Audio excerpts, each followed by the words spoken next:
Hello everyone, I'm Eric, and today we're going to dive deep into the fill-in-the-blanks question type from the Duolingo English test.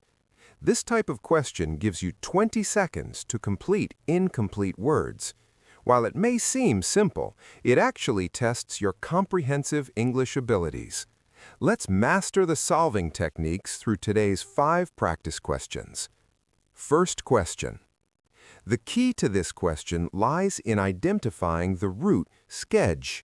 From the context, the main structure of the sentence is the manager performed an action regarding a meeting, followed by the purpose clause to discuss the project update. From a semantic logic perspective, the manager's action toward the meeting should be arranging or planning. Sketch clearly comes from the word schedule, which as a verb means to arrange or plan. This is a regular verb, so the past tense simply adds ed. Grammatically, we need a past tense verb here to serve as the predicate because the sentence describes a completed action, so the answer is scheduled. Second question. Let's analyze this from a syntactic perspective. The sentence structure is subject plus predicate plus adverbial of manner plus adverbial of place. Students serve as the subject, and we need a verb as the predicate. Seeing the root participa, we immediately think of participate, meaning to take part in. This word comes from the Latin root participem, meaning to share or take part. The adverb actively modifies this action, while the prepositional phrase in the group discussion tells us the object of participation. Grammatically, this sentence requires the past tense, so the answer is participated. Note the spelling of this word. Many students tend to miss the I in the middle. Third question. Through contextual connection, we see the time expression earlier this year, which clearly tells us we need to use the past tense.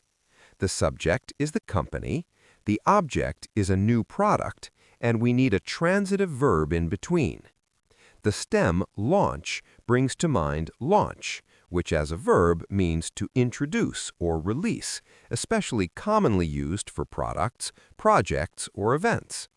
From a collocation perspective, launch a product is a fixed expression, meaning to release a product. Adding the past tense marker ed, the answer is launched. Fourth question. For this question, let's focus on preposition-verb collocations. The sentence contains about, and in English, common verbs that pair with about include warn, talk, and worry. Based on the meaning, the teacher said something to the class about the upcoming deadline, and combining contextual logic, it should mean warned or reminded. The common verb starting with war is warn. Grammatically, this sentence should be in the past tense because it describes an event that already happened. Warn is a regular verb, so its past tense is warned. Note the usage of warn. Warn somebody about something. This is its typical sentence pattern.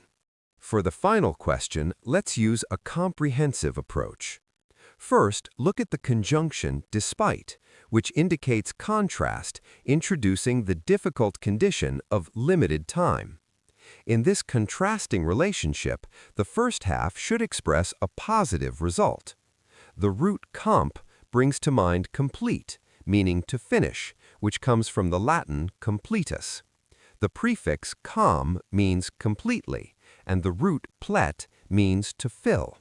Together, it means to fill completely, to finish. From a sentence component perspective, the team is the subject, the task is the object, and we need the past tense of a transitive verb in between.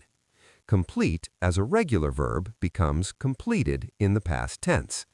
The entire sentence means the team completed the task despite limited time, with complete semantic coherence. Through these 5 questions, we can summarize the solving strategies for fill in the blanks. First, use contextual clues, especially time expressions and logical relationships, to determine tense. Second, identify roots and affixes to quickly associate complete words.